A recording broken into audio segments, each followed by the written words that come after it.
రాజ్యాంగాన్ని రచించిన మనుషుల్లో మహానీయుడిగా నిలిచిన మహోన్నత వ్యక్తి డాక్టర్ బిఆర్ అంబేద్కర్ అని గాజువాక తెదేపా సమన్వయకర్త ప్రసాదుల శ్రీనివాసరావు అన్నారు.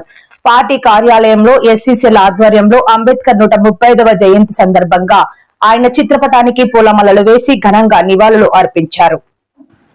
ఈ సందర్భంగా మాట్లాడుతూ నేడు దేశం అన్ని రంగాలలో అభివృద్ధి చెందుతుందంటే ఆనాడు అంబేద్కర్ వేసిన పునాది కారణమన్నారు.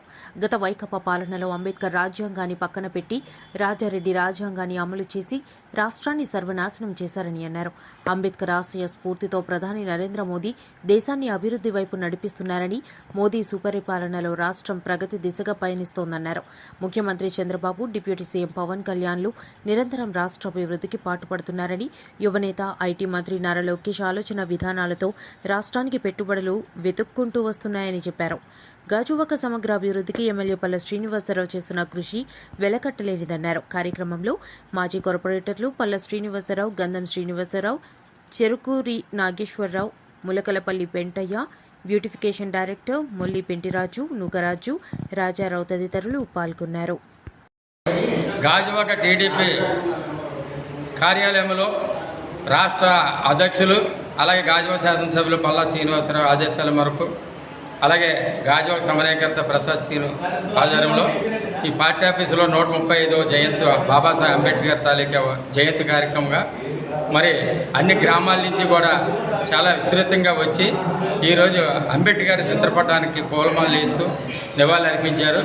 మరి బాబాసాహెబ్ అంబేద్కర్ మరి అతని అనుభవాల్లో మరి చదువుకునే రోజులు అంటరానితనంలో కూడా చాలా చదువుకోవడానికి అవకాశం లేని పరిస్థితుల్లో కూడా ఎంతో కష్టపడి దూరచూపుతో ఆలోచించి చదువుకోవాలి, నేను పడే కష్టాలు నా వారసులకి, ఎస్సీ ఎస్టీ బీసీ మైనార్టీలకి భవిష్యత్తులో ఎవరికి ఇబ్బంది కలగకూడదని ఉద్దేశంతో ఆ రోజు ఎంతో కష్టపడి మరి చదువుకొని అనేక దేశాలు అనేక ప్రాంతాలకు వెళ్ళి చదువుకొని మరి ఉన్నతమైన చదివి ఈరోజు ఆ రోజుల్లో అంటరానితనాన్ని ముద్రేసిన తర్వాత ఈరోజు చదువుకున్న తర్వాత ఈరోజు రాజ్యాంగంలో మరి అందరితో కూడా సమానంగా కూర్చొని రాజ్యాంగాన్ని పొందుపరిచినటువంటి బాబాసాహెబ్ అంబేద్కర్ ఈరోజు 135వ జయంతి మరి ఎంతో ఏడుకుంటున్నాం.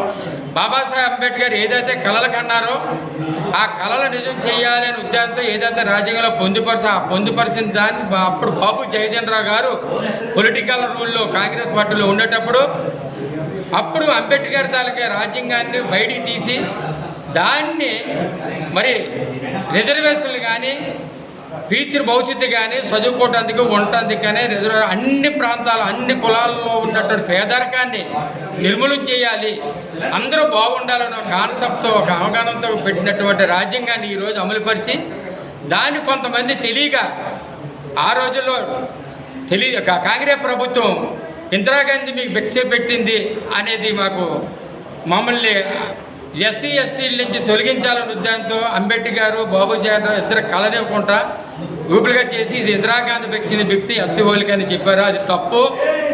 ఈరోజు అంబేద్కర్ ఏదైతే రాజ్యాంగాన్ని పొందుపెడుతో దాన్ని అమలు పరిచేది బాబు జగజీవన్ రావు గారు. అప్పటి కానించి ఫలాలు మాకు అందాయి. ఈరోజు ఏబీసీలు కూడా మన మందకృష్ణ మాదిగ ఆయామంలోనూ మన నారా చంద్రబాబు గారి నాయకత్వంలో బీజేపీ గారి రాష్ట్ర కేంద్ర ప్రభుత్వాల ద్వారా రిజర్వేషన్ అమలుపడ్డాయంటే ఆ రోజు బాబాసాహెబ్ అంబేద్కర్ ఈ రిజర్వేషన్ అందరూ సమాన హక్కు, ఆ హక్కు అందరూ పొందుకోవాలి, ఏ ఒక్కరు స్వార్థం కాదనే ఉద్దేశంతో ఆ రోజు పొందుపరిచారు. కాబట్టి ఈరోజు రాష్ట్ర కేంద్ర ప్రభుత్వాలు కూడా ఆలోచించి సుప్రీంకోర్టులో మంచి తీర్పిచ్చి ఈరోజు ఫలాలు అంబేద్కర్ పెట్టినటువంటి రిజర్వేషన్ ఫలాలు అందరూ సమానంగా పంచుకోవడం జరుగుతుంది. అలాగే మెయిన్ ఇంపార్టెంట్ అంబేద్కర్ అనేది ఏంటంటే, నేను రథాన్ని తీసుకొచ్చి మీ ముందుని పెట్టాను, ఆ రథాన్ని మీ చేతనైతే ముందుకు తీసుకెళ్ళి చేత కాకపోతే అక్కడే ఉంచాను కానీ వెనక తీసుకెళ్లే పరిస్థితి ఎప్పటికీ తీసుకురావద్దని చెప్పడంతో అదొకటి. రెండోది ఏంటంటే పిల్లల భవిష్యత్తు, పిల్లలు బాగా చదివించుకోవాలి. ఆ రోజుల్లో నా అంటరానితనంలో నేను చదువుకున్నాను కాబట్టి ఈ రోజు నేను గుర్తించి ఈరోజు రాజ్యాంగం నా చేతి మీద రాసి ఈరోజు మీ భవిష్యత్తు, మీ పిల్లల భావితరాల భవిష్యత్తు నా రాజ్యాంగంలో రాసిపెట్టుకోండి. అలాగే మీ పిల్లలు కూడా చదివించుకుంటే జనరల్ నాలెడ్జ్ పెరుగుతుంది, అవగాహన ఉంటుంది, సబ్జెక్టు పెరుగుతుంది, దాని మీద ఏంటి అని అవగాహన వచ్చి నీకు నీ ఫ్యామిలీకే పరిమితి కాకుండా ప్రపంచానికి దేశానికి ఉపయోగపడే రీతిగా ఉండాలి అనేది చదువు అనేది ఇంపార్టెంట్. మనిషికి ఆ చదువుకునే వ్యక్తే మన దేశానికి ఉపయోగపడతారు. రేపు రిజర్వేషన్లో రేపు అంటరానితనం పోవాలంటే చదువు ఉండాలి, చదువు ఉంటేనే అప్పుడు సమాన హక్కు ఉంటుంది కాబట్టి అని ఏదైతే బాబాసాహెబ్ అంబేద్కర్ కళ కన్నా ఆ కళను ఈరోజు జగజీవన్ గారు ఆశయాలు తీరుస్తున్నారు. అదే పంతంలో మందకృష్ణ కూడా అదే నడుస్తుండు. కాబట్టి ఈరోజు రాష్ట్ర ముఖ్యమంత్రి గారు నారా చంద్రబాబు నాయుడు గారు, ఉప ముఖ్యమంత్రి మన పవన్ కళ్యాణ్ గారు, నారా లోకేష్ గారు, మరి కేంద్ర మోడీ గారు కూటమి తరపున మాత్రం మరి దళితుల మీద ఎంతో ప్రేమ ఉంది కాబట్టి ఈరోజు ఫలాలు అందుకునే అవకాశం అందరూ సంతోషంగా ఉన్న ఫలాలు పంచారు. ఈరోజు ఆనందంగా ఉంది. భవిష్యత్తులో రేపు 2029 సంవత్సరంలో మరి కూటమి ప్రభుత్వం వచ్చి ఈరోజు ఈ రాష్ట్రం కానీ కేంద్రం కానీ అంతా బాగుండాలంటే కూటమి ప్రభుత్వం వస్తే ఇంకా రిజర్వేషన్లు కానీ అనేక మహిళా చట్టాలు కానీ అన్ని అమలు పరిచే అవకాశం ఉంటుంది. కాబట్టి మరి ఈ కోటాన్ని 2029లో తీసుకొచ్చి ఈ రాష్ట్రాన్ని ఈ దేశాన్ని మందికి తీసుకెళ్ళాలని కోరుతూ భావితరాలుగా బాబాసాహెబ్ అంబేద్కర్, బాబు జగజీవన్ గారు అంటే ఏంటని తెలియపరచిన అవసరం అందరి మీద, అన్ని వర్గాల మీద కూడా పేదవాళ్ళ వర్గాల మీద ఉందని సభకు తెలియతో సెలవు తీసుకుంటున్నాను. శ్రీ పల్లా శ్రీనివాస్ గారి ఆదేశాల మేరకు గాజువాక నియోజకవర్గ తెలుగుదేశం పార్టీ కుటుంబ సభ్యుల ఆధ్వర్యంలో పార్టీ కార్యాలయంలో భారత రాజ్యాంగ నిర్మాత డాక్టర్ భీమ్రావ్ అంబేద్కర్ గారి 135వ జయంతి ఉత్సవాలను జరుపుకోవడం జరిగిందండి. ఇప్పుడే మిత్రులు మాట్లాడారు. మరి గతంలో మీరు చూసాం, జగన్మోహన్ రెడ్డి ముఖ్యమంత్రిగా ఉన్నప్పుడు మహానుభావుడు అంబేద్కర్ గారు రాసిన రాజ్యాంగాన్ని పక్కన పెట్టి వారి తాత రాజారెడ్డి రాజ్యాంగాన్ని తీసుకొచ్చి రాష్ట్రంలో విధ్వంసాలు, వికృత్రిమ దశలు, కక్ష సాధన చర్యలు పాల్పడితే అంబేద్కర్ గారు రాసిన రాజ్యాంగం మాకు ముద్దని చెప్పి యావత్ ఆంధ్రప్రదేశ్ ప్రధానికం చరిత్రాత్మకమని తీర్పిచ్చి ఆనాటి అధికార పక్షాన్ని 11 స్థానాలకే పరిమితం చేశారు. దీన్ని బట్టి చూస్తే భారత రాజ్యాంగ నిర్మాత భీమ్రావ్ అంబేద్కర్ గారు రాసిన రాజ్యాంగం ఎంత గొప్పదని. నేను ఒకటే చెప్తాను చివరిగా, సువిశాల భారతదేశ చరిత్ర ఉన్నంతకాలం, సూర్యచంద్రులు ఉన్నంతకాలం డాక్టర్ భీమ్రావ్ అంబేద్కర్ గారి చరిత్ర భారత రాజ్యాంగంలో సువర్ణాక్షరాలతో లిఖించదగ్గ రీతిలో మిగిలిపోతుందని చెప్పి ఈ సందర్భంగా మనవి చేసుకుంటూ, ఆ మహానుభావుడు ఇచ్చిన స్ఫూర్తిని, సందేశాలను మనందరం కూడా ఆదర్శంగా తీసుకొని కులాలకు, మతాలకు, వర్గాలకు, వర్ణాలకు అతీతంగా జాతీయ సమైక్యత భావంతో, సమగ్రతా భావంతో, సౌహృద్భావన వాతావరణంలో కలిసిమెలిసి జీవించాలని మనస్ఫూర్తిగా కాంక్షిస్తూ మరొకసారి కుటుంబ సభ్యులందరికీ కూడా నేను హృదయపూర్వక ధన్యవాదాలు, నమస్కారాలు తెలియజేసుకుంటూ సెలవు తీసుకుంటాను. 135వ జయంతి సందర్భంగా గాజువాక తెలుగుదేశం పార్టీ ఆఫీస్లో అంబేద్కర్ సంబరాలు కార్యకర్త ఆధ్వర్యంలో జరపడం జరిగింది.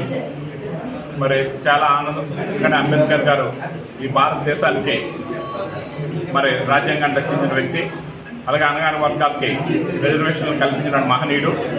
మరి భారతదేశమే కాకుండా ప్రపంచ దేశాల్లో కూడా అంబేద్కర్ యొక్క ఏదైతే అతను రచించినటువంటి రాజ్యాంగాన్ని మరి అవలంబిస్తున్నారంటే అది నిజంగా మన భారతీయులందరూ కూడా గర్వకారణం.